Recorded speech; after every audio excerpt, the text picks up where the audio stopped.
Hello, this is Eloisa with Math Leopard. Today I'm going to return to one of my most popular topics, expressing inverse hyperbolic functions in logarithmic form, specifically inverse hyperbolic cosine of x.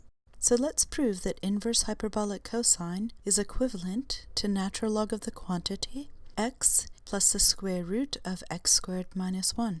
When proving identities involving inverse functions, I like to set a random variable, in this case y, equal to the inverse function, then solve in terms of the regular function. For example, if I set y equals to inverse hyperbolic cosine of x, this is equivalent to the statement x is equals to hyperbolic cosine of y. Now if x is equals to hyperbolic cosine of y, this implies that x can be written as 1/2 the quantity e to the y plus e to the minus y. Multiplying both sides by 2 in order to eliminate the fraction, we arrive at 2x is equals to e to the y plus e to the minus y. Note that e to the minus y is itself a fraction, that is 1 over e to the y. Hence, in order to eliminate this fraction, we multiply the equation through by e to the y. What results is 2x e to the y is equals to e raised to the 2y plus 1. Setting this to 0 by subtracting 2x e to the y from both sides gives us a quadratic equation in e to the y. Substituting u for e to the y illustrates this more clearly.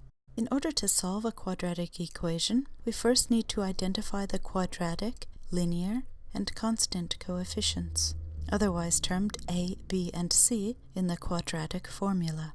In this equation, a, b, and c are given by 1, negative 2x, and 1, seen here in red, orange, and green respectively. Now comes a quadratic formula. Let's see, now what was it again? X is equal to negative b plus or minus the square root b squared minus 4ac all over 2a. I'm not sure I got that. X is equal to negative b plus or minus the square root b squared minus 4ac all over 2a. Oh yes, that's it. So, given our values for a, b, and c, we have that u is equals to minus negative 2x plus or minus the square root of quantity negative 2x squared minus 4 times 1 times 1 all over 2 times 1. This becomes positive 2x plus or minus the square root of 4x squared minus 4 all divided by 2. It should be clear that we can factor 4 from both terms inside the radical, resulting in a 2 outside. Hence, when we divide both terms in the numerator by their common denominator 2, the reduced form is given as x plus the square root of x squared minus 1. Now how is it I can ignore the minus?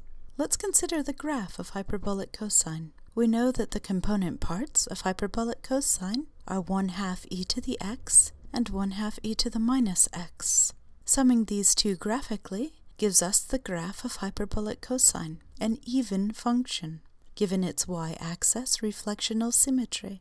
We must therefore restrict the domain to a region on which it is 1 to 1 and hence invertible, say from 0 to infinity, seen here in red. We note that the range, which becomes the domain of the inverse function, is from 1 to infinity. So by choosing the positive region to invert, I'm restricting the values of quantity x plus or minus the square root of x squared minus 1 to those greater than or equals to 1. Hence x plus the square root of x squared minus 1 is the only possible choice. Returning to our proof, we recall that u was a placeholder for e to the y. Hence e to the y is equals to x plus the square root of x squared minus 1. Translating from exponential into logarithmic form gives us y is equals to natural log of the quantity x plus the square root of quantity x squared minus 1. And given that y was what I chose to call inverse hyperbolic cosine of x, we have proven the identity. Thanks for watching, and I'll see you next time.